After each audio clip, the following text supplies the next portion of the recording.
பெருமம் கைகூட்டும். செஞ்சொல் பெருவாக்கும் வீடும் பெருக்கும் உருவாக்கும். ஆதலால் வானோரும் ஆணை முகத்தானை காதலால் கூப்போர்தம் கை. ஒண்ணு இல்லைங்க, நான் சாமி கும்பிட்டேன், அவ்வளவுதான். இப்ப நான் முதல்ல என்ன பண்ணேன்னு தெரியாம நீங்க அவருக்காடி பேசிட்டு இருக்காரு நினைக்காதீங்க. சாமி கும்பிட்டேன், சந்தோஷமா? சரி. சாமி கும்பிடு, கடவுளை வணங்கு அப்படின்னு சொல்லக்கூடிய அந்த பெருமை பெண்களுக்கு உண்டா ஆண்களுக்கு உண்டா? பக்தி நிறைய யாரு வளர்க்கிறா? இதைத்தான் இப்ப பாக்குறோம். இப்போ ஒரு மரமோ செடியோ வச்சா மரம் வச்சவன் தண்ணி ஊற்றுவான் அப்படின்ட்டு போயிடுறோம். தண்ணி ஊத்துறதுக்கு ஆள் வேணும்ல. நான் ஒரு பள்ளிக்கூடத்துக்கு பேச போயிருந்தேங்க. பேசி முடிச்சுட்டு அப்படியே இன்னொரு இடத்துக்கு கூப்பிட்டு போனாங்க. போயிருந்தேன். போன உடனே அங்க நான் பேச ஆரம்பிக்கிறதுக்கு முன்னாடி மரம் நட்டுட்டு பேசுவோம்னாங்க. எனக்கு மகிழ்ச்சியா இருந்தது. எங்கட மரம் நடட்டும்னு கேட்டேன். நல்லா கவனிங்க, இந்த விஷயத்தை நீங்க தெரிஞ்சுக்கணும். எங்கன மரம் நடட்டும்னு கேட்டேன். அந்த அலுவலக வளாகத்துல எங்கன மரம் நடட்டும்னு கேட்டேன். அதுல ஒருத்தர் ஒடியாந்து இங்க நடுங்க ராசியான இடம்னாரு. எப்படின்னு கேட்டேன். இங்கதான் கலெக்டர் நட்டாரு, இங்கதான் அமைச்சர் நட்டாரு, இங்கதான் ஆர்டிஓ. புரியல, ஒருத்தர் பேசாம உட்கார்ந்து இருக்கீங்க. என்ன தெரியுதா? நட புடிங்கி போட்டு அடுத்த நடவட்டு இருக்காங்க. இது பேரா மரம் நடுவுலா? இந்த மரம் கலெக்டர் நட்டது, இந்த மரம் அமைச்சர் நட்டது, இந்த மரம் நீங்க நடுங்க. அடுத்த வட்டம் வர்றப்ப இது உங்களுக்கு ஒரு பலம் அப்படின்னு சொல்லணும். ஒரு வேலை பார்த்தா அதுக்கு பயன் இருக்கணுங்க. எல்லாரும் வேலை பார்ப்பாங்க, அது பயன் உண்டா? என் நண்பர் தென்கட்சி சாமிநாதன் சொன்னாரு. நான் சொல்றது புரியுதான்னு பாருங்க. ஒரு ஊர்ல ஒரு லாரி வந்து நின்றுருக்கு. 10 பேர் இறங்கி 2க்கு 2 பள்ளம் தோண்டிட்டே போயிருக்காங்க. கவனிச்சுக்குங்க. லாரி 20 பேர் இறங்கினா 2க்கு 2 பள்ளம் தோண்டியாச்சு. இன்னொரு லாரி வந்துச்சு, 20 பேர் இறங்கினா அந்த பள்ளத்தை கூட மூடிட்டே போயிருக்காங்க. ஊருக்காரங்க கடுப்பாயிட்டாங்க. ஏய் லூசு பயலாடா, 20 பேர் வந்து பள்ளம் தோன்றீங்க, 20 பேர் பள்ளத்தை மூடுறீங்க, என்னடா செய்றீங்க? மரம் நடுறோம் இருக்காங்க. மரத்தையே காணோம். அந்த 20 பேர் இன்னைக்கு லீவ் போட்டாலும் அரசாங்க வேலை நடக்கணும். தோன்றினா காசு வாங்கிட்டு போயிட்டான், மூடுனா காசு வாங்கிட்டு போயிட்டான். மரத்தங்க அவன் லீவ் இல்ல, அப்புறம் எப்படி மரம் வரும்? அப்படி சொல்லக்கூடாதுங்க. சில பேர் நீங்க கல்யாண வீட்டுல பாத்தீங்கன்னா ஏதாவது ஒரு வேலையை சொன்னீங்கன்னா எல்லாரும் அந்த வேலையை சொல்லுவாங்க, எவனும் செய்ய மாட்டான். பாத்திருக்கீங்களா? டம்ளர் எடுத்து கத்திக்கிட்டே இருப்பாங்க. கடைசி வரைக்கும் எவனும் டம்ளர் எடுக்க மாட்டான். அப்ப நாம செயல்படணும். எப்படிலாம் செயல்படணும்? இறைவனை எப்படி வணங்கணும்? விரதம் எப்படி இருக்கணும்? வேண்டியது என்ன? மறு உலகம் பத்தி நமக்கு தெரியாதுங்க. ஆனா மறு உலகத்தை பத்தி திருவள்ளுவர் உட்பட சொல்றாங்க. எப்பா நீ ஒரு தடவை நல்லா படிச்சேன்னா அது உனக்கு 7 தலைமுறைக்கு நல்லதுடா. ஒருமைக்கண் தான் பெற்ற கல்வி ஒருவருக்கு எளிமையும் ஏமா புடைந்து 7 தலைமுறைக்கு உனக்கு பயன்படும். சரி, இப்ப உங்க வீட்டுல எடுத்துக்கங்க. ஆம்பளைங்க பக்தியை வளர்க்கிறாங்களா, பெண்கள் பக்தியை வளர்க்கிறாங்களான்னு கேட்டா என்ன சொல்லுவான்? ஆமா, ஆம்பளைங்க பக்தியை வளர்க்கிறாங்க, ஆட்டுக்குட்டி வளர்க்கிறாங்க, ஆடி மாசம் கிடா வெட்டுறதுக்காக. பெண்கள்கிட்ட போய் ஆண்கள்கிட்ட போய் கேளுங்க, அவங்க கூந்தளத்தை வளர்க்கிறாங்க. ஒன்றும் கிடையாது, எப்ப பார்த்தாலும் எனக்கு தேவை போட்டு பூசிக்கிட்டே இருக்காங்க அப்படின்னு. அதெல்லாம் இருக்கட்டுங்க, அதுவும் வளர்க்கணும். ஆடு வளர்க்கணும், முடிவு வளர்க்கணும், அதெல்லாம் இருக்கணும். ஆனா மனசுக்குள்ள பக்திங்கிறது எதுக்காக? நல்ல செயல்பாட்டுக்காக தானங்க. நம்மள ஒழுக்கமாக இருக்கணும். என்ன அர்த்தம்? நம்ம முன்னோர்கள் ராஜாக்கள் நினைச்சா 10 ஃபேக்டரி கட்டிருக்க முடியாதா? எதுக்காக கோயில் கட்டினாங்க? கோயில்னா என்னன்னா எல்லாரும் ஒண்ணு கூட ஒரு இடம் வேணுங்க. அதான் அசம்பிள் ஆகிற இடம் சபை. 2வது, எங்க இருந்து ஒருத்தர் நடந்து வந்தாலும் ஒரு கோபுர உச்சியினுடைய விளக்கு பார்த்துட்டான்னா இங்க ஒரு ஊர் இருக்குன்னு கண்டுபிடிச்சு வருவான். அப்ப எல்லாம் ஜிபிஎஸ் இல்ல, அடுத்து கோயிலுக்குள்ளேயே நல்ல மூலிகை செடிகளை வளர்த்து அந்த மருந்து கொடுப்பாங்க. அதுக்கு பேரு ஆதூர சாலைன்னு பேரு. தனியா ஜிஹெச் கிடையாதுங்க, ஹாஸ்பிட்டல் கிடையாது. அதுக்கு மேல இப்ப போட்டாங்கல்ல சாப்பாடு, அன்னதானம் அற்புதமா இருந்தது சாப்பாடு. நாங்க வாங்கி வாங்கி சாப்பிட்டோம் சந்தோஷமா. இந்த அன்னதானம் எதுக்கு தெரியுமா? நம்ம போதும்னு சொல்லக்கூடிய உலகத்துல அது ஒண்ணுதாங்க. நீங்க நினைச்சு பாருங்க, போதும். நீங்க ஒரு ஆள் எத்தனை தெரியுமா? 2, 4, 8, 10 அது மாதிரி திங்க முடியாதுங்க. ஆனா மற்ற எதையும் போதும்னு சொல்ல மாட்டோம். ₹1,00,000 கூட ஒரு ஆள்கிட்ட கொடுங்க, ஒரு 50 ரூபா இருக்குமா ஆட்டோவுக்கு அப்படின்னு கேட்பாரு. ஏன் அந்த ₹1,00,000 பிரிச்சு எடுக்கப்படாதா? அது மனசு ஆறவே ஆறாது. இது அப்படி இல்லை, அதுக்கு மேல தாக்கு பிடிக்க முடியாது இந்த வயிறு. அதனாலதான் சொன்னா, யாரா இருந்தாலும் உண்பவை நாளி உடுப்பவை 2 அப்படின்னா 2000 வருஷத்துக்கு மேல சொல்லுங்க. இப்ப பெரிய கோடீஸ்வரருங்க இருக்கா, 20 சட்டையா போட்டுருப்பாரு. யோசிச்சு பாருங்க, என்கிட்ட இருக்க சட்டையெல்லாம் நான் போட்டுக்கிட்டே வருவேன். இல்ல, மேல ஒண்ணு கீழே ஒண்ணு, உடுப்பவை 2. உண்மை நாளின்னா என்ன தெரியுமா? அந்த காலத்துல உலக்குன்னு ஒண்ணு இருக்குங்க. இன்னைக்கு இருக்கிற தலைமுறைக்கு புரியாது. ஒரு படி, அதுல பாதி அரைப்படி, அதுல பாதி கால்படி, அதுல பாதி அரைக்காப்படி, அதுல பாதி வீசம். சரியா சொல்லிட்டு வர்றேன்னா உங்களுக்கு தெரியாது, அதனால நான் சொன்னேன்னு பரவாயில்ல. யாராவது பெரியவங்க உட்கார்ந்து தான் உண்டு. இப்ப என்ன சொல்றோம்? லிட்டர், அரை லிட்டர், 1/4 லிட்டர், 3/4 லிட்டர், அப்புறம் அதுக்கு மேல சொல்றோம் மில்லிகிராம், அப்படிதான் சொல்றோம். இதெல்லாம் இருந்தது. அரைக்காப்படி அரிசி பாங்க, கால்படியில பாதி அரைக்காப்படி அரிசி. சில வீட்டுல இருக்கக்கூடிய ஆளை சொல்லுவாங்க, அந்த அரைக்காப்படி அரிசி சீவன் இல்லைன்னா அந்த வீடு இல்லைடா அப்படின்னா. அரைக்காப்படி அரிசி சீவன்னா யாரு? அந்த வீட்டுல இருக்கக்கூடிய ஒரு உழைக்கிற ஒரு மனுஷங்க. அப்ப யாரா இருந்தாலும் இதுதான் வேணும். இப்ப பெண்கள் சொல்றாங்க, இவங்க விரதம் இருக்காத நாளே கிடையாது எனக்கு தெரிஞ்சு. ஞாயிறு தொடங்கி ஞாயிறு, திங்கள், செவ்வாய், புதன், வியாழ் எல்லா நாளும். ஒரு மனைவி கணவன்கிட்ட கேட்டாங்க, நான் 7 நாள் விரதம் இருக்கிறதுல உங்களுக்கு பெருமை தானான்னு கேட்டிருக்காங்க. நீ எதுக்கு ஞாயிற்றுக்கிழமை என்ன விரதம்? அது சூரியனுக்கு. திங்கக்கிழமை சோமவாரம், செவ்வாய்க்கிழமை இப்படி என்னமோ சொல்லிட்டே இருந்திருக்கு இந்த அம்மா.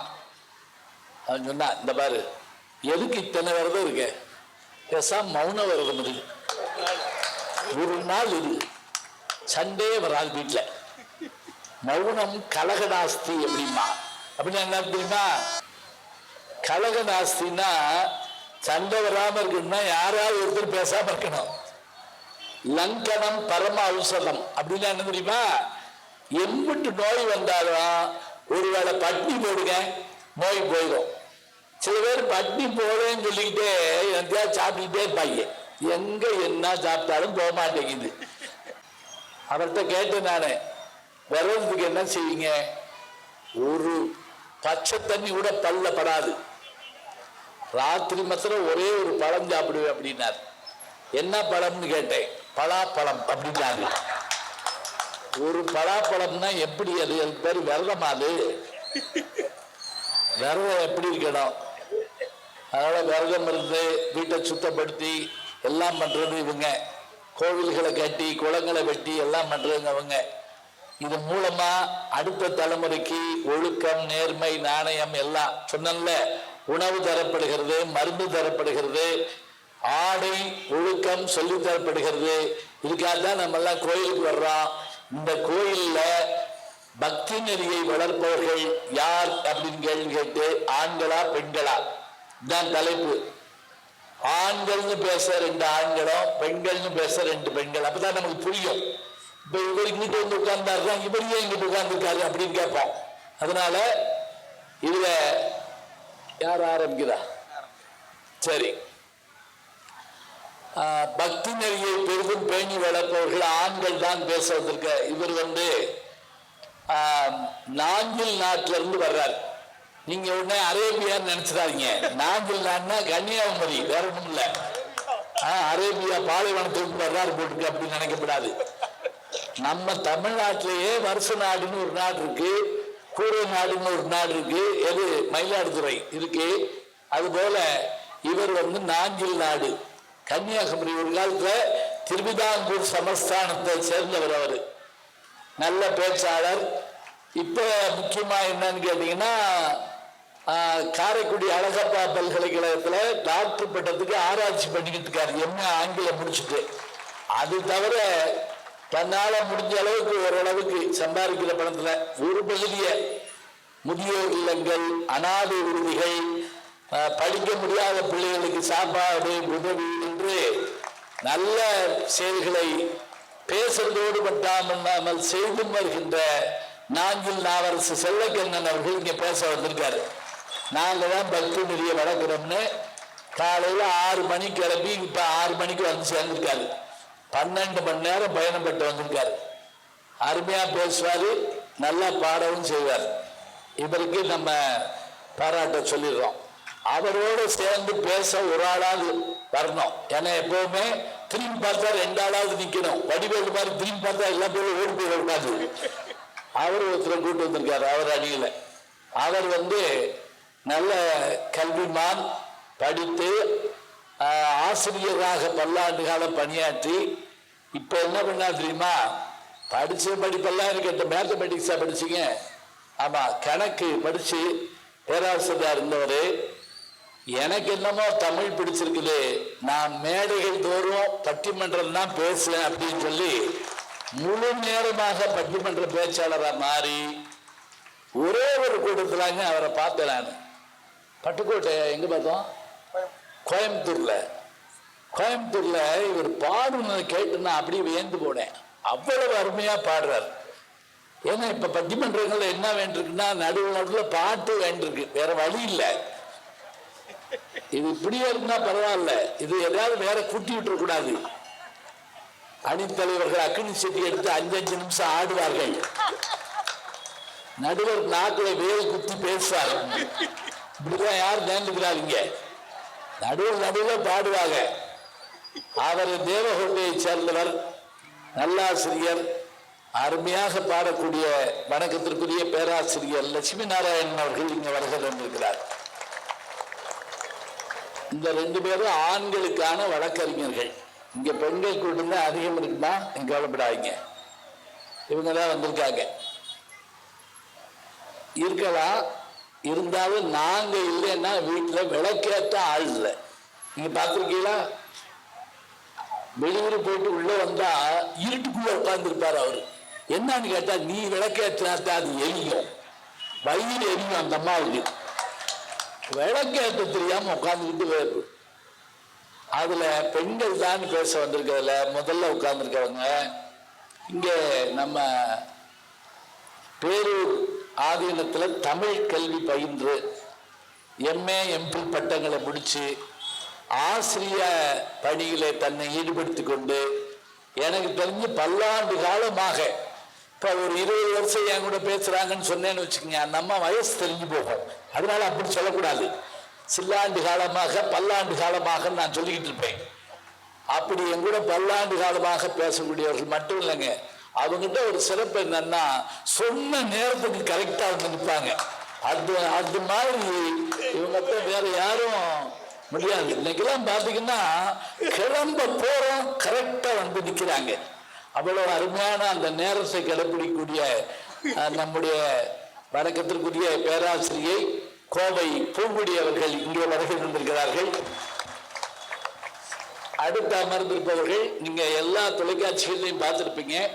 அருமையாக பேசுவார்கள், அருமையாக பாடுவார்கள். மலைக்கோட்டை மாநகரம் என்று அழைக்கப்படுகின்ற திருச்சி மாநகரத்தினுடைய அந்த உரும தனலட்சுமி கலை அறிவியல் கல்லூரியுடைய தமிழ் துறை தலைவர். அவங்க எம்ஏ எம்பில் பிஹெச்டி பட்டங்களை பெற்றவர்கள். பல பேரை பிஹெச்டி பட்டத்துக்கு உருவாக்குனாங்க.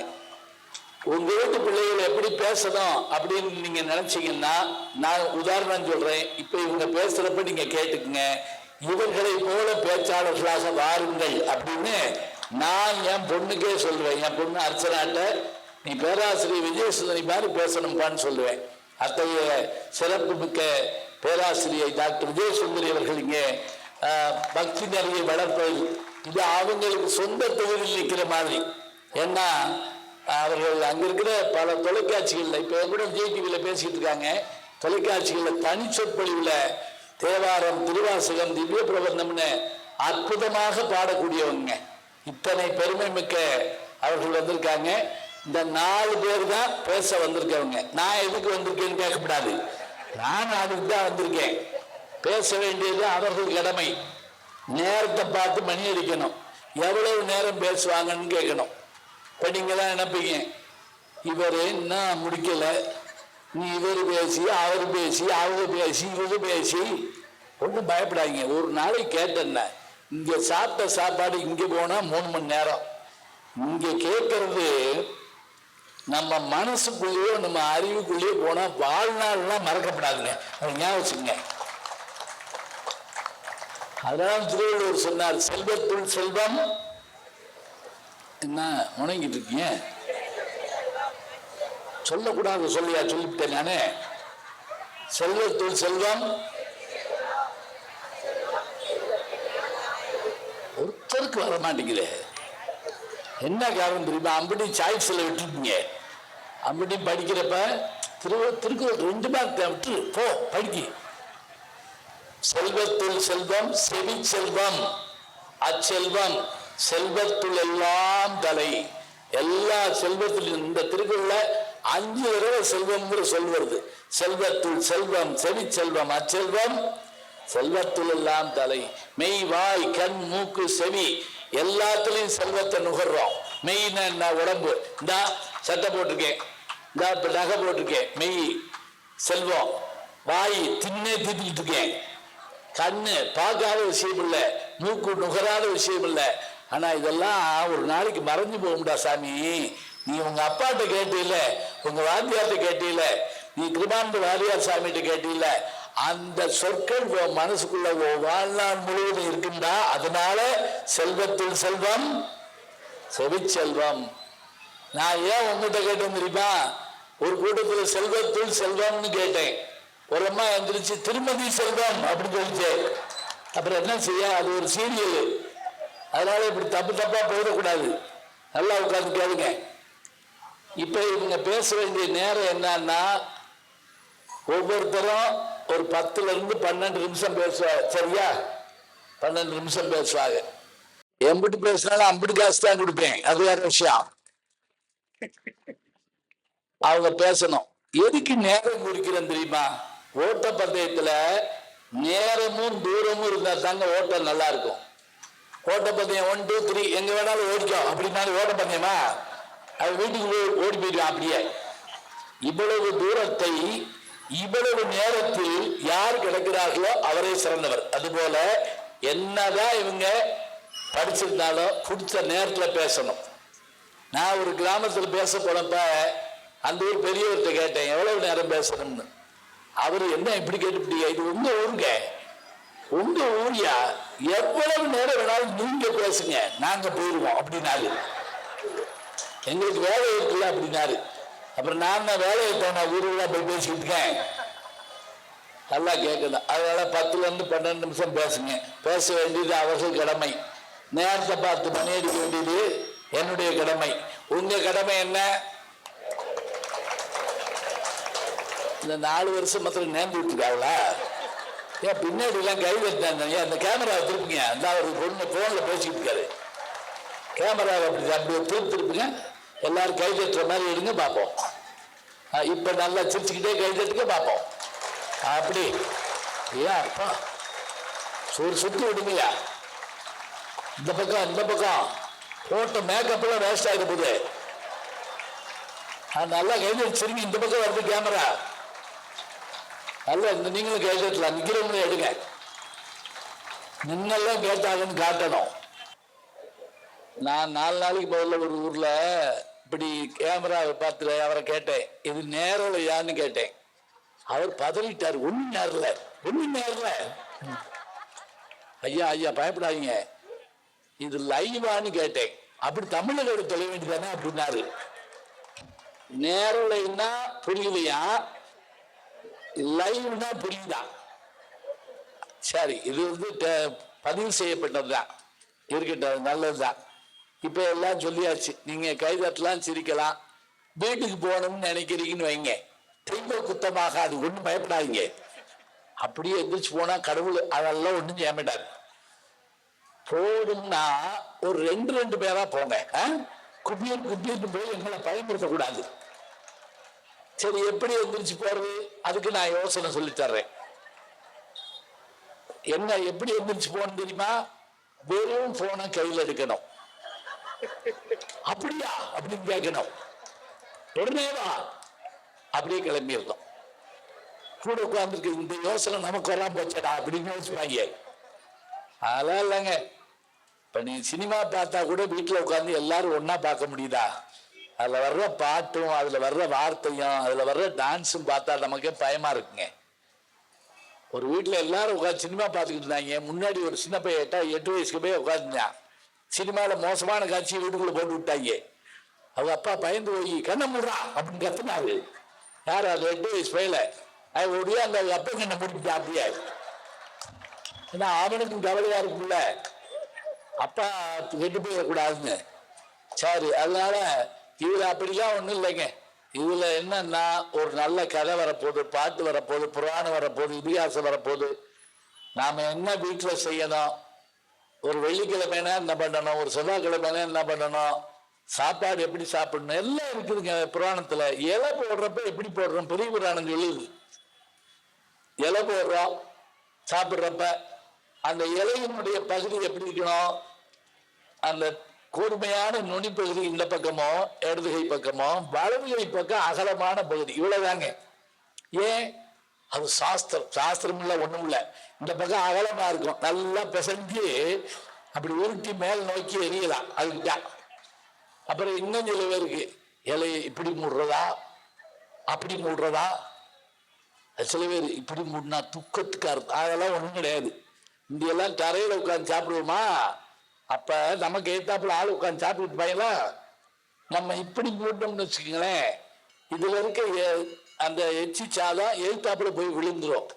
அதனால தமிழை என்ன செஞ்சாட்டே, அது ஒன்னோடே போட்டுடா, ஓம்பக்கம் மூடுறா அப்படின்னு மூடினவன் நம்ம ஆளுங்க.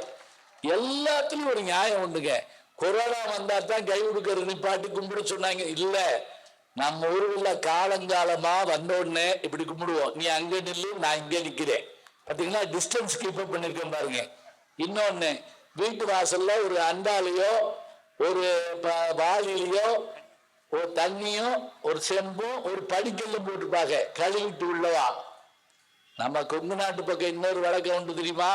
என்ன, யாரு வந்தாலும் தண்ணீர் கொண்டு வந்து கொடுத்து அப்புறம் தான் பேச வைப்பாங்க. இது அது மட்டும் இல்ல, இந்த தமிழே கேட்க எவ்வளவு அருமையா இருக்குதுங்க. ஏனுங்க, வாங்க உட்காருங்க, சின்னவங்க என்ன பண்றாங்க, அது ஒரு மரியாதை தமிழ். கொங்கு நாட்டுல நாங்கெல்லாம் கத்துக்கிற வேண்டியது மரியாதை தமிழ். எங்க ஊர் பக்கம் அப்படிலாம் கிடையாது. ஆனா உங்க ஊர் பக்கம் எப்படி சண்டை போடுவீங்க தெரியல. ஏனுங்க, உங்க பல்ல கழட்டி போடுவீங்க அப்படி சொல்றீங்களா? அப்படி சொன்னா நல்லா கோபம் வராது, தோலை உரிச்சு போடுவாங்க அப்படி சொல்லுவீங்களா? நல்லது. எங்க ஊர் பக்கம்லாம் அப்படி சாப்பிடு ஒரே இருக்கு, அவ்வளவுதான். சொல்றப்பே கண்ணு எரியும். இருக்கட்டும். அதனால நீரும் சுற்றுப்புற சூழலும் திருத்தலங்களும் நிறைந்த இந்த பகுதியில இன்னைக்கு அருமையான ஒரு பக்தி தலைப்புல பட்டிமன்றம் தொடங்குது. நல்ல செய்திகளை பேசுவதற்கு வந்திருக்கக்கூடிய பெருமக்களை எல்லாம் பாராட்டி 4 பேரும் பார்த்துக்குங்க. சபை நிறைய ஆளுகளை காமிச்சு கஷ்டப்பட்டு ரத்தம் கக்கி பேசி கூட்டி வச்சிருக்கேன். திருப்பி உங்களை 4 பேரும் பேசி முடிச்ச பிறகு இதே கூட்டத்தை என்கிட்ட கொடுக்கணும், சரியா? இதே கூட்டத்தை கொடுக்கணும். இதை நீங்க வட்டி கூட்டு விட்டு கொடுத்தாலும் பரவாயில்ல, கூட்டம் அதிகமா இருந்தாலும் நான் சந்தோஷப்படுவேன். அதுக்கு பதிலாக நானும் மைக் செட்டுக்காரர் மாத்திரம் உட்கார்ந்துருக்க கூடாது. இங்கெல்லாம் 30 வருஷத்துக்கு மேல நான் போய் பேச போறப்ப தனி சொற்பொழிவுன்னு கூட்டு போவாங்க. உண்மையிலேயே தனி சொற்பொழிவுங்க, நான் மட்டும்தான் இருப்பேன். கோயில்ல வர்றவங்க எல்லாம் பார்த்துக்கிட்டே போயிட்டே இருப்பாங்க, யாரும் கேட்க மாட்டாங்க. ஆனா எனக்கு சிவன் கோயில்ல பேசுறதுன்னா சந்தோஷமா இருக்கும். ஏன் தெரியுமா? அந்த 63 நாயன்மார் சிலையிட்டு உட்கார வச்சிருவாங்க. அவங்க எப்பயும் எங்கேயும் போக மாட்டாங்க, நம்ம வாட்டுக்கு பேசிக்கிட்டு இருக்கலாம். அதனால சொல்லிட்டேன், நீங்க எப்படி கேட்கணும்னா சொல்லிட்டேன். பட்டிமன்றத்தில் பேச்சாளர்கள் ரெடியா உட்கார்ந்துருக்காங்க. நான் பேசிக்கிட்டே இருக்கேன். இங்க திரும்பி பார்த்தா ஆளுக்கு தண்ணியை குடிக்க, காப்பியை குடிக்க, என்னென்னமோ குடிச்சுக்கிட்டு இருந்தீங்க உட்கார்ந்து. காப்பின்னா இல்லையா? நல்ல வேலை, விடுங்க. சரி,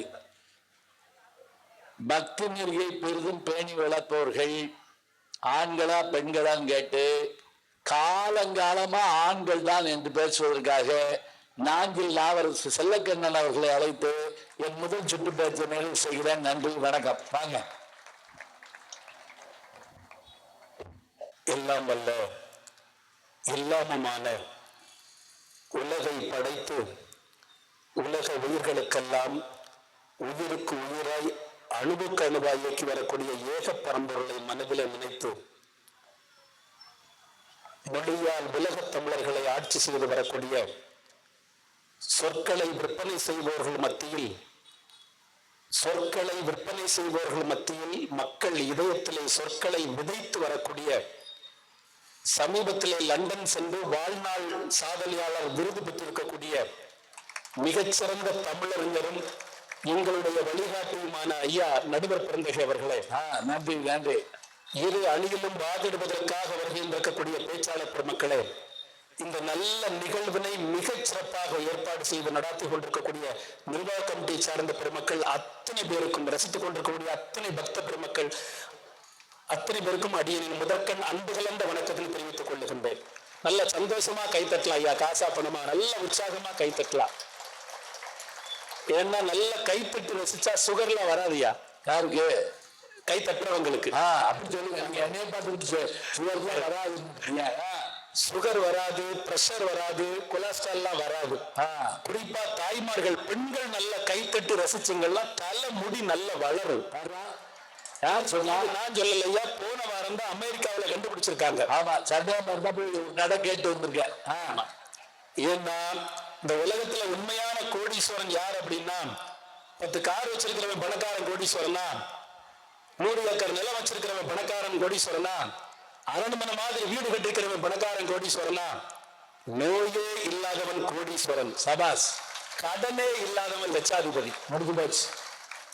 பணம் வச்சிருக்கிறவங்க எல்லாம் பணக்காரங்கள் அப்படின்னு சொல்றத விடவும், படுத்த உடனே யாருக்கு தூக்கம் வருதோ அவங்க தான் ஐயா பணக்காரன். நல்ல அதனால சந்தோஷமா இருக்கணும், நல்ல உற்சாகமா இருக்கணும். அருமையான ஒரு தலைப்பு. ஆனா அந்த தலைப்பு பக்தி நெறியை பெரிதும் வளர்ப்பவர்கள் அந்த காலத்திலிருந்து இந்த காலம் மட்டுமில்ல, எந்த காலமா இருந்தாலும் ஆண்களே அப்படின்னு எல்லாருக்குமே தெரியும். இது பெண்களுக்கும் தெரியும் ஐயா, உங்களுக்கும் தெரியும், அவங்களுக்கும் தெரியும். அப்புறம் கார் எடுத்து 2 பேரும் அதனால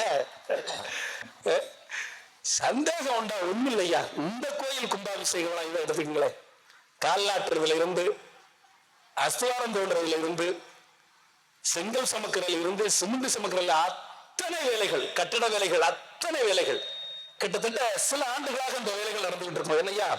அதே மாதிரி இந்த நிகழ்ச்சிகள் நடத்துறதுல இருந்து அத்தனையுமாக தன்னையே அந்த பட்டத்தரசிக்கு ஒப்பு கொடுத்து தூக்கத்தை மறந்து உணவை மறந்து அத்தனையுமாக செயல்படக்கூடிய அத்தனை ஆண்களால் மட்டும்தான் பக்தியை வளர்க்க முடியும். ஆனா பெண்களை நான் குறை சொல்லல. ஒரு 4 பேர் பயத்தோட கைப்பற்றாங்க ஆங்களைய. இல்ல அவங்க பக்கத்துல அவங்க வீட்டம்மா இருக்குமா இருக்கும், அந்த பயம் இருக்கும். அங்க நாஞ்சில் நாட்டில் இருக்கிறனால தைரியமா பேசலாம், தைரியமா பேசலாம் ஐயா. பெண்களுடைய பக்தியை நான் குறை சொல்லவே இல்லை. பெண்களுடைய பக்தி எப்படின்னா அது சுயநலம் சார்ந்த பக்தி. அவங்க நான் நல்லா இருக்கணும், என் பிள்ளை நல்லா இருக்கணும், இந்த பக்தி. ஆனா ஆண்களுடைய பக்தி அப்படி இல்லை, பொதுநலம் சார்ந்த பக்தி. அதனாலதான் அப்பர் பெருமான் ரொம்ப அழகாக சொல்லுவார். அவரு கையில எப்பொழுதுமே உளவாரப்பட ஒண்ணு வச்சிருப்பாரு. அப்பர் பெருமான் யாரு தெரியுமா? 4 பேர் பேச கேட்கணுமா இல்லையா? எதா இருந்தாலும் ஒரு 4 பேர் பேச கேளுங்க. அந்த 4 பேரு திருஞான சம்பந்தர், திருநாவுக்கரசர் என்ற அப்பர், சுந்தரமூர்த்தி சுவாமிகள், மாணிக்க வாசகர். அதுலதான் அவர் சொல்ற அப்பர். சரிங்களா? சரி. அவர் சொல்றாரு, நன்கடம்பனை பெற்றவள் பங்கினள் தென்கடம்பை திருக்கர கோயிலால் தன்கடன் அடியனையும் தாங்குதல் என் கடன் பணி செய்து கிடப்பது அப்படிங்கிறார். நீ என்னை பார்த்துக்க, கடவுள்கிட்ட சொல்றாரு, நான் உனக்கு வேலை பார்க்கிறேன், அவ்வளவுதான். அவர் பக்தியை எப்படி வளர்த்தார் அப்படின்னா ஐயா, கோயில்ல அது பக்கத்துல அந்த தெரு அதை சுத்தம் பண்ற வேலை, அதே மாதிரி குளத்தை சுத்தம் பண்ற வேலை.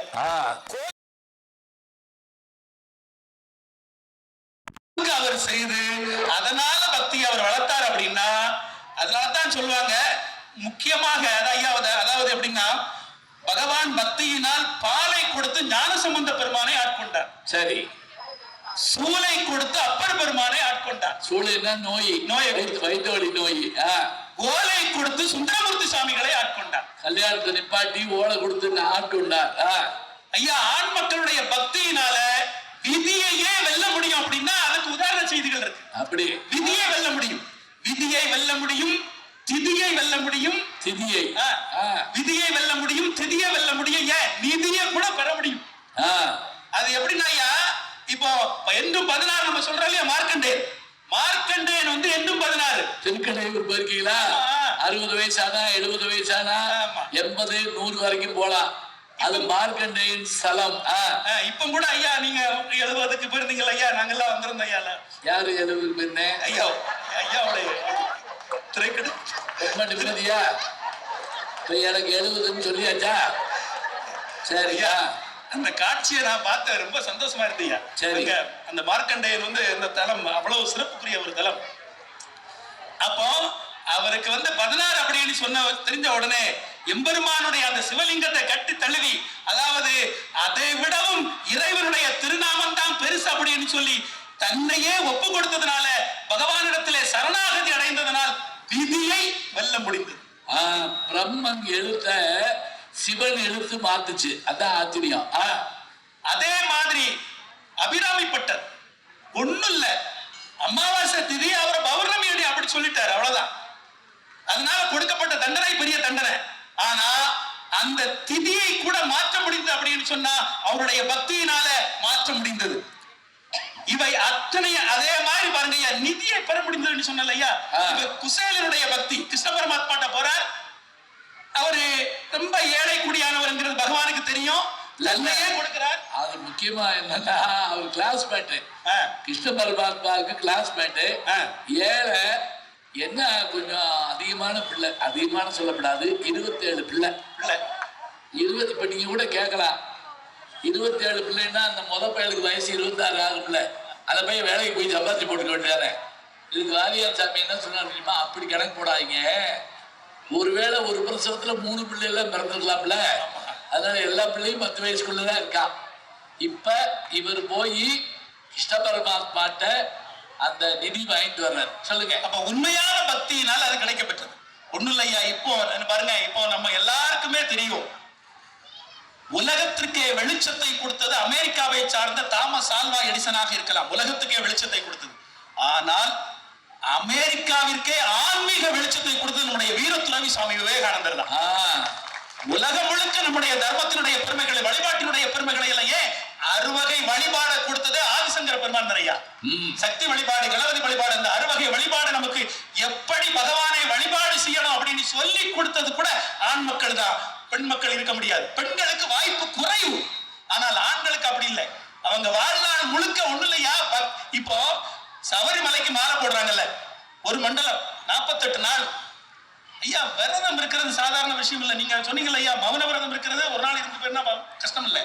ஆனால் உணவை மறந்து, உறக்கத்தை மறந்து அப்படி இருந்து பக்தியில சிறக்க முடியும் அப்படின்னா, காடு மலையெல்லாம் கடந்து போகணும் அப்படின்னா சாமானிய விஷயம் இல்லை. ஏன் 90 வயது பெரியவர் கூட இன்னைக்கு சபரிமலைக்கு போறார் அப்படின்னு சொன்னா எவ்வளவு மிகச்சிறந்த ஒரு பக்தி இருந்ததாலதான் இலக்கம். 6 வயசு பிள்ளையும் போது 90 வயசு கிழவனாரும் போறாரு.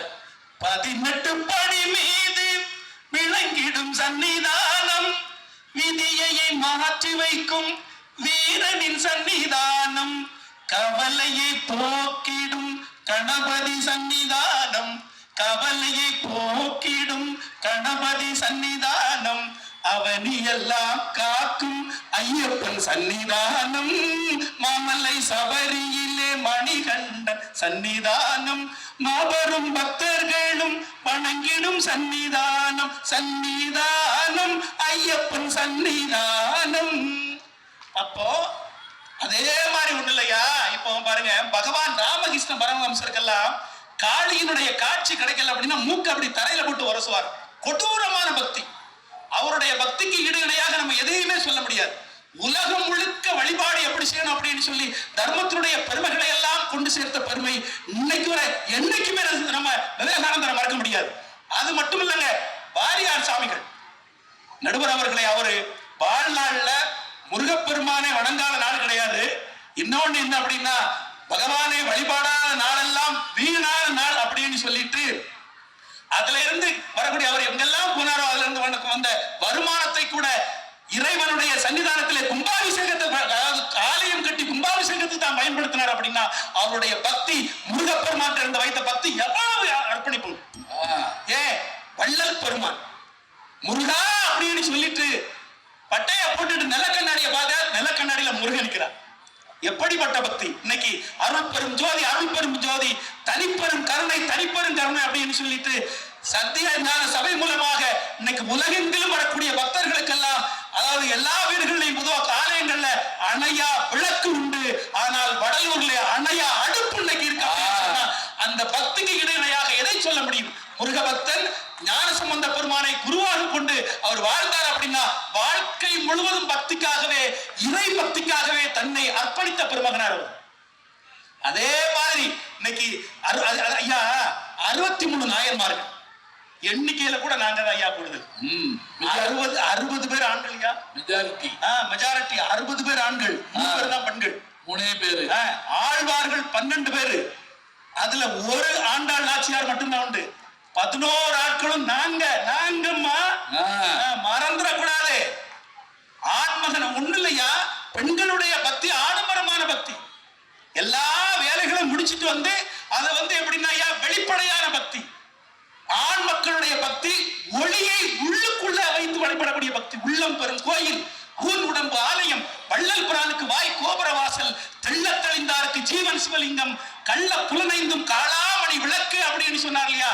அப்படி திருமூலர் சொன்னது மாதிரி ஆண் மக்கள் இறைவனை அகமுகமாக வழிபாடு நடத்துவார்கள். ஐயா, மணிவாசக பெருமானுடைய பக்திக்கு ஈடு இணையாக சொல்ல முடியுமா? ஐயா முடிச்சிருக்கேன். திருப்பரந்துறையில ஐயா ஆண்கள் என்ன படாத பாடுபட்டு கோயில் கட்டுவாங்க, பெண்கள் அங்க கோலம் போடுவாங்க.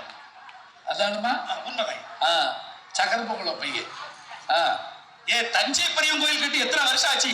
எல்லாரும் வழிபாடு நடத்தக்கூடிய அளவுக்கு இருக்கு அப்படின்னு சொன்னா அத்தனை சிறப்பும் ஆண் மக்களுக்கு தான். மணிவாசக பெருமான் இன்னைக்கு கூட திருப்பரந்துறையில தேர் வீதி வருது அப்படின்னா உற்சவமூர்த்தி யார்? மணிவாசக பெருமான்.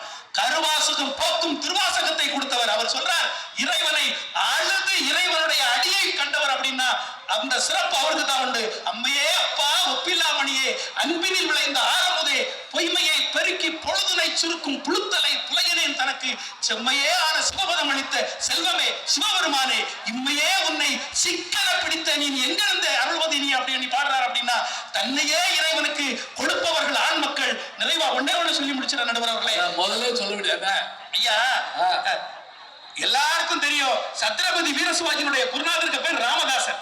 அவருடைய பக்தி எப்படிப்பட்டது தெரியுமா? அவர் ஊரா தெருவா வீடுடா போய் தர்மம் வாங்கி தான் சாப்பிடுவார். ஒரு நாள் ஒரு வீட்டுல அம்மா தர்மம் போடுங்க அப்படின்னு சொன்னார். அந்த வீட்டுல அந்த காலத்துல அந்த அம்மா ஏதோ கோபத்துல இருந்திருக்காங்க. சாண தண்ணி இருக்கு இல்லையா, சாண தண்ணி வீட்டை முழுகிட்டே இருந்திருக்காங்க.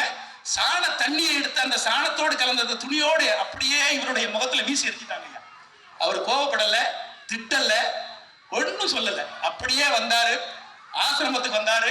அந்த சாண தண்ணியோட அந்த கலந்த துணி இருக்குல்ல, அந்த துணியை நல்ல தண்ணியில் அழகா கழுவி அதை காய போட்டு அதுல இருந்து திரியை எடுத்து அன்னைக்கே அதை விளக்கேற்றி வெளிப்பட்டாராம். ராமா, அந்த பெண் ஏதோ மனப்பாரத்தோடு இருக்கிறாள், அந்த பெண்ணினுடைய கஷ்டத்தை நீ இந்தே போக்க வேண்டும், இந்தே மாற்ற வேண்டும் என்று வழிபட்டார் அப்படின்னு சொன்னா ஆண் மக்களுடைய பக்தி எல்லாருக்குமாக வழிபடக்கூடிய பக்தி.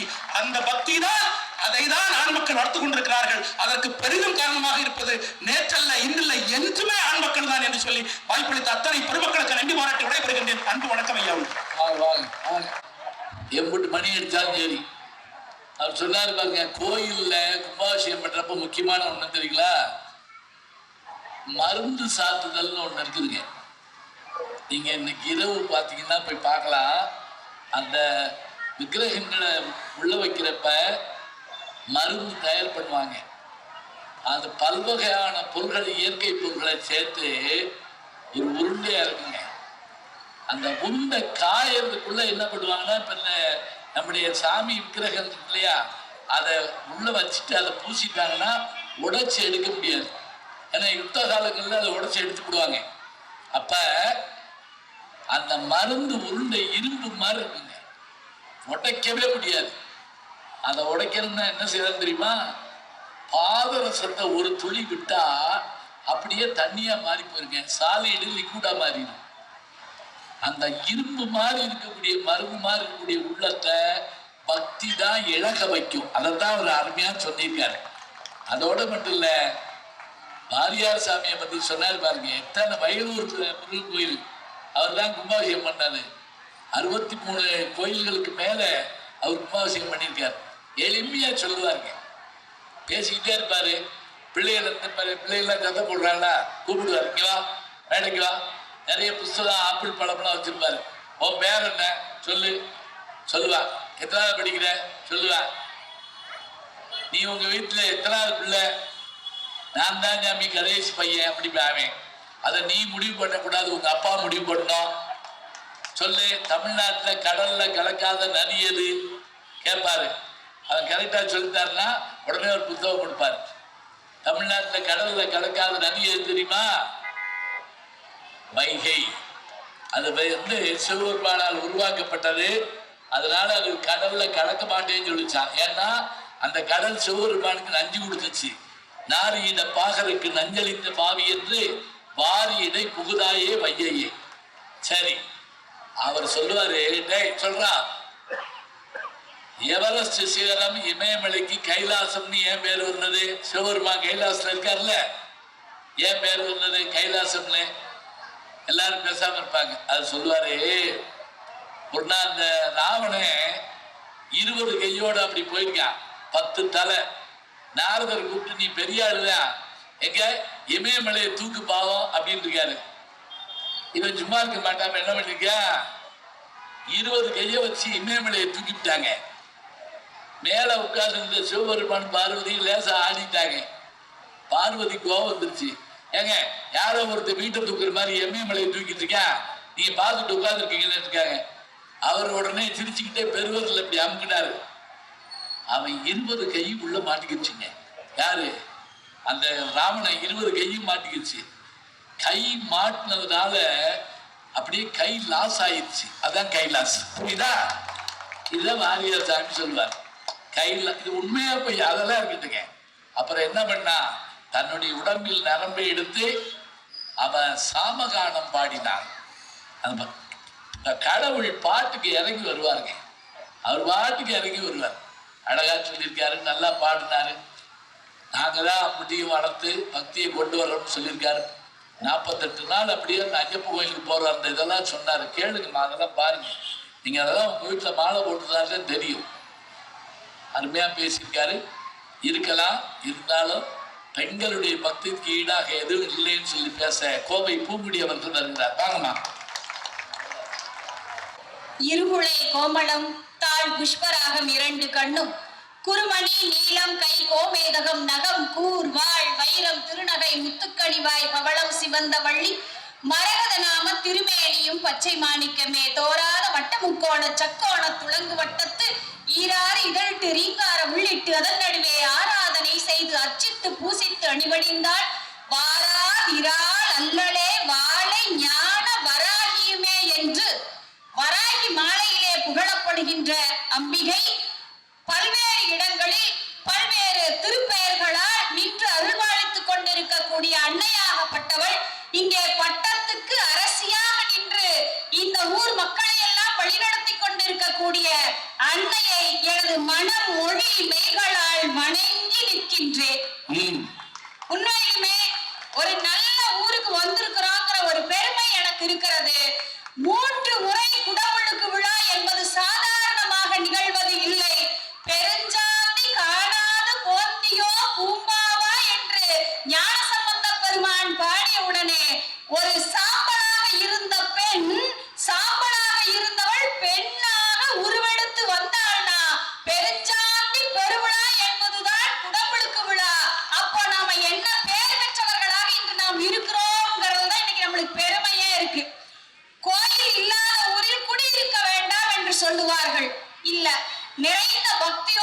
இருக்கக்கூடிய உங்களை எல்லாம் வணங்கி கொண்டு ஏதனுக்கு பெருமை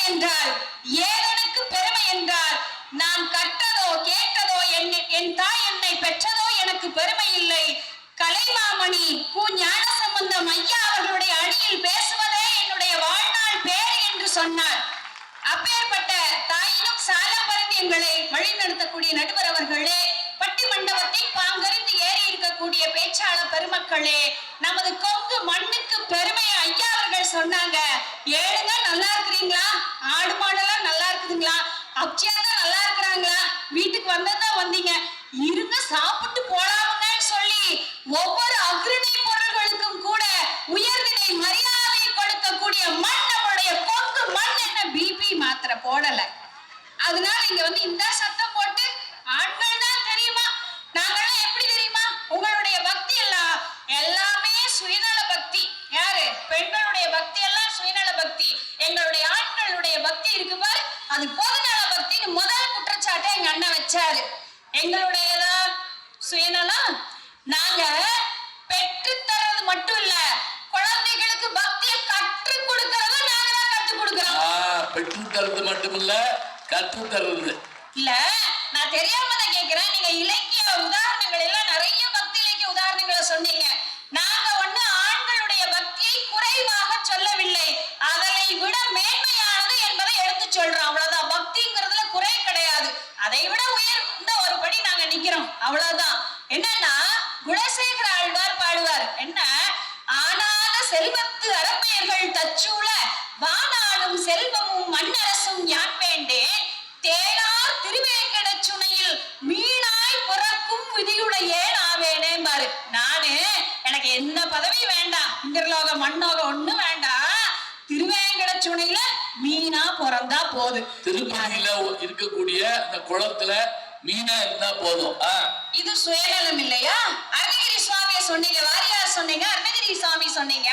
அருணகிரி சாமி பாடுறாரு, பக்தியாய் யான் உன்னை பழகாலும் பற்றியே மாதிரு புகழ் பாடி முத்தனா மாறனை பெருவாழ்வின் முத்தியே சேர்வதற்கு அருள்வாயே.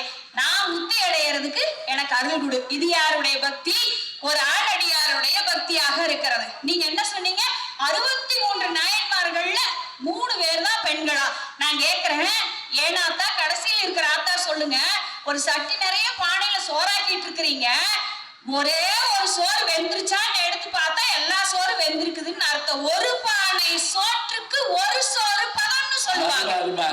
சொல்லுங்க. எங்களுடைய ஆண்டாள் நாச்சியார் இருக்காங்க பாருங்க, நீங்க வேதத்தை கொடுத்தீங்க. எங்க ஆண்டாள் நாச்சியார் வேதம் அனைத்திற்கும் வித்துன்னு சொல்லக்கூடிய திருப்பாவையை கொடுத்திருக்காங்க. அந்த திருப்பாவையில சொல்றாங்க, நாங்களா சுயநல பக்தி செலுத்துறோம். ஆண்டாள் நாச்சியார் சொல்றாங்க, ஆழிமலை கண்ணா ஒன்று நீ கைகரவே ஆழியுள் புக்கு முகுந்து கொடார்ந்து ஏறி ஊழி முதல்வன் உருவப்போல் மெய்கருத்து தாழாதே சார்த்த உதைத்த சரவணை போல் வாழ உலகினில் பெய்திடாய். மழை பெய்யணும், இந்த உலகம் வாழணும், தீங்கின்றி நாடெல்லாம் திங்கள் மும்மாறி பெய்து வாங்க குடம் நிறைக்கும் வள்ளல் பெரும்பசுக்கள் நீங்காத செல்வம் நிறைந்தேலோ என்பா வாங்கி பாடுவாங்க. என்னங்க எங்களுடைய பக்தியில நீங்க சுயநலத்தை பாத்தீங்க? பொதுநலா இருக்கு. குழந்தைக்கு இன்னும் புரியற மாதிரி சொல்றேன். வீட்டுல இருந்து வெளியில இருந்து உள்ள வர்ற குழந்தை நம்ம என்ன சொல்றோம்? சாமி கைகால் மூஞ்சி கழுவிட்டு வா. சாயங்காலமாச்சா சாமிக்கு வா, உட்காரு. கைகால் மூஞ்சி கழுவிட்டு வந்தியா? சாமி கும்பிடு, சாமி கும்பிடு. அது ஆண் தெய்வமோ பெண் தெய்வமோ கும்பிடு, உட்காரு. புஸ்தகமா? அது சரஸ்வதி, தொட்டு கும்பிடு. சீமாரா? கூட்டுற சீமாரு. சீவக்கட்டை நம்ம உள்ளைங்க காலில் மிதிச்சிருச்சுன்னா தொட்டு கும்பிடு சாமி, அது சாமி. இது சாமி, அது சாமி, அது சாமி. யார் சொல்லி கொடுக்குறாங்க? எங்க பெண்கள் சொல்லி தர்றாங்க. நீங்களா சொல்லி தரீங்க? இதுல வேற எங்க செல்லக்கண்ணன் வந்து 48 நாள் விரதம் இருந்து போனாராம். அது கண்ணு முள்ளு. பள்ளி கட்டு சபரிமலைக்கு கண்ணும் முள்ளும் காலுக்கு மெத்தைன்னு போனாராம். நீங்க என்ன பக்தி செலுத்துறீங்க? நீங்க 48 நாள் மாலை ஒட்டு விரதம் இருக்கிறீங்க. நாங்க அதே 48 நாள் உங்களால விரதத்துக்காக மாலையே போடாம பக்தி செலுத்துறதா பெண்கள் நாங்க. உண்மையுமே சொல்லுங்க. சாமி மாலை ஒட்டு வேலைக்கு படுத்து தூங்க பார்த்துருக்கீங்களா? இந்த மாதிரி வேலைக்கு போயிட்டு வந்து சோறாக்கி அது குளிச்சுட்டு சாமி கேட்கும், குளிச்சுட்டு போம்னியா ஐயப்பன் கோயிலுக்கு மாலை போட்டுக்கேன்.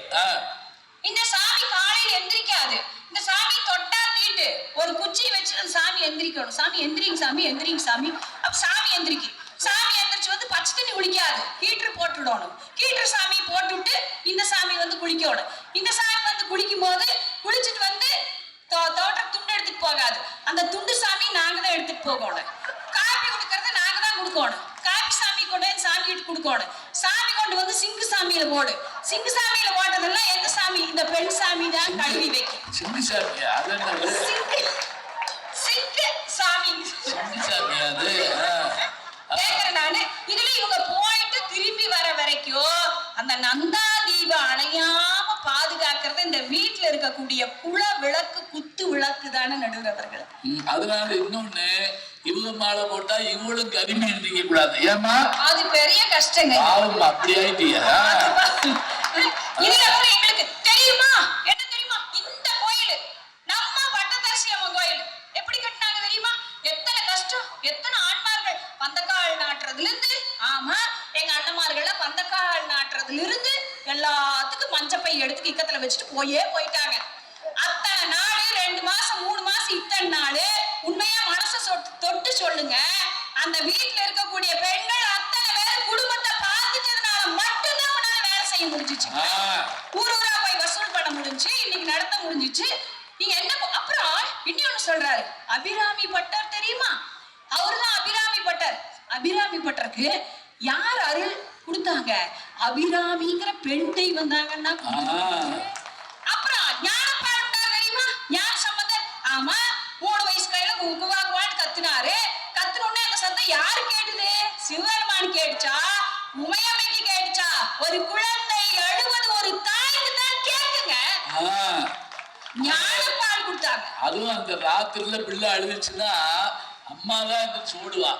அவர் எப்படி பேய பத்து வச்சிருக்கா பாரு, அப்படி பாப்பல. அதெல்லாம் பேய வீட்டுல இருந்தா பெற்றுட்டு வந்தா, இங்க வந்தானே பெத்தா. இவர் வந்து என்னமோ சொல்றாரு, வந்து என்ன சொல்றாரு, எங்களுடைய பக்தி எல்லாம் அப்படி நாங்க தெரியுமா, பெரியவராத்துல தெரியுமா, பெரியவரத்துல 60 பேர் நாங்க எப்படி சாதிச்சா தெரியுமா, பக்தி நிலைநாட்டினீங்க இல்லைன்னு சொல்ல. ஒரு உதாரணம் சொல்லிட்டா, பூசலான்னு ஒருத்தர் கோயில் கட்டினாரு, மனசுக்குள்ள கோயில் கட்டினாரு, திருநின்ற ஊர்ல கோயில் கட்டினாரு. இறைவன் அந்த ஆலயத்துக்கு தான் வந்தாரு, வல்லவண்ணன் கோயிலுக்கு போகல, பூசலார் கோயிலுக்கு தான் வந்தாரு, அருள் புரிஞ்சாரு. இல்லைன்னு நான் சொல்லவே இல்லை.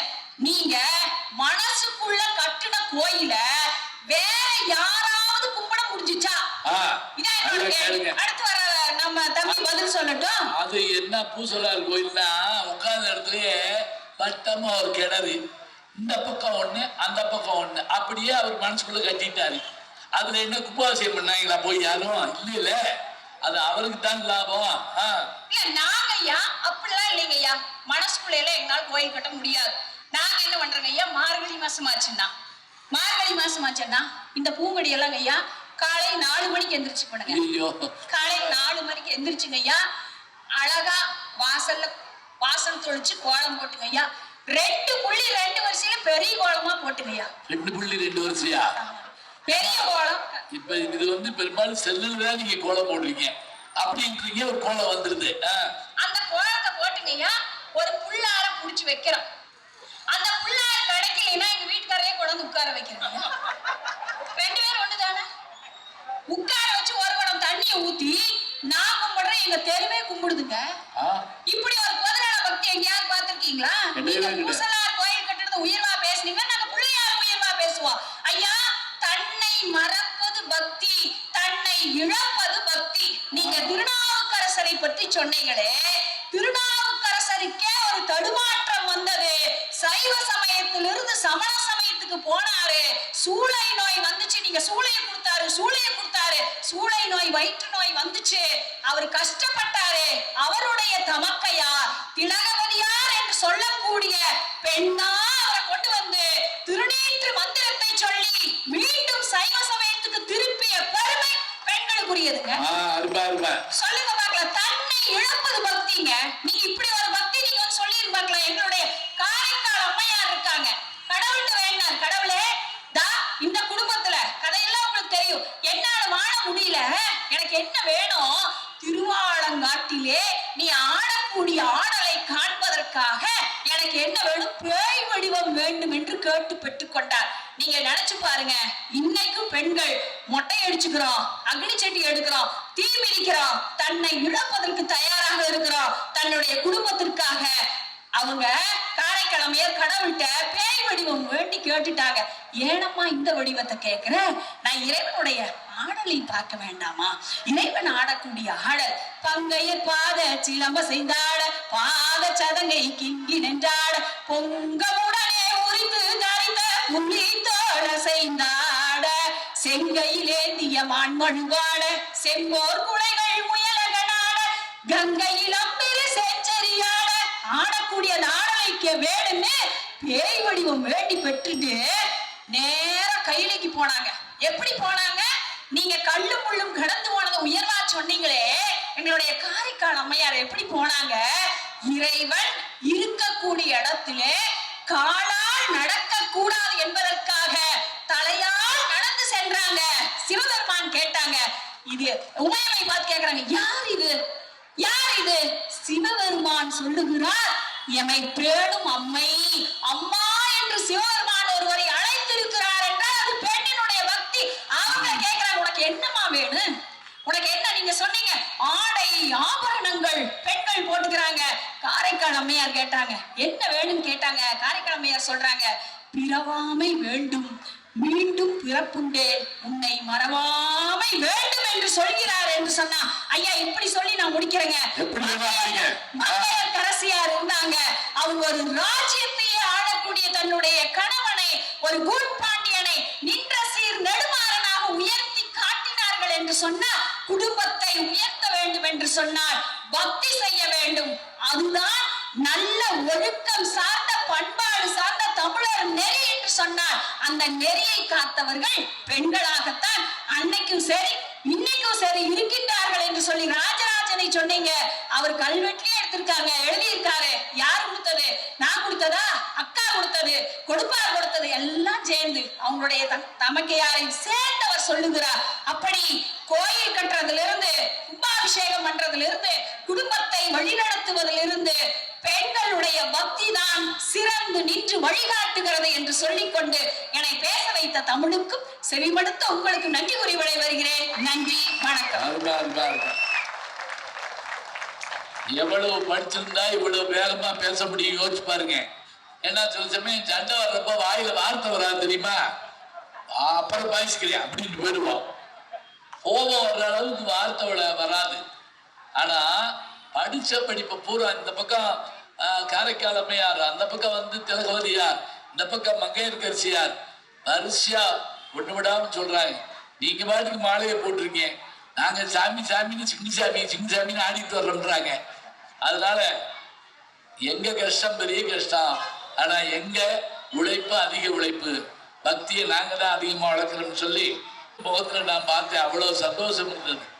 நம்ம எப்படி பக்தியை வளர்க்குறோம் அப்படிங்கிறத வரிசையா எடுத்து சொல்லி நாங்க நினைச்சா சாமிக்கு நேர்ந்துக்கிட்டு முடி கொடுப்போம். அதே போல குண்டத்துல இறங்குவோம், என்ன வேணுமோ எல்லாம் செய்வோம்னு அருமையா பேசியிருக்காங்க. நாளும் நல்ல தமிழ் கேட்க முனைவர் ஞானசம்பந்தம் அவர்களின் கேளுங்கள், கண்டிப்பா கேளுங்க. நான் கேட்டுட்டு இருக்கேன். நம்முடைய ஜி ஞானசம்பந்தன் யூடியூப் சேனலை தொடர்ந்து எக்ஸலம், இன்ஸ்டாகிராம், ஃபேஸ்புக், வாட்ஸ்அப் என்று அனைத்து தளங்களிலும் நாம் இயங்கிக் கொண்டிருக்கின்றோம். நீங்களும் எங்களோடு வாருங்கள்.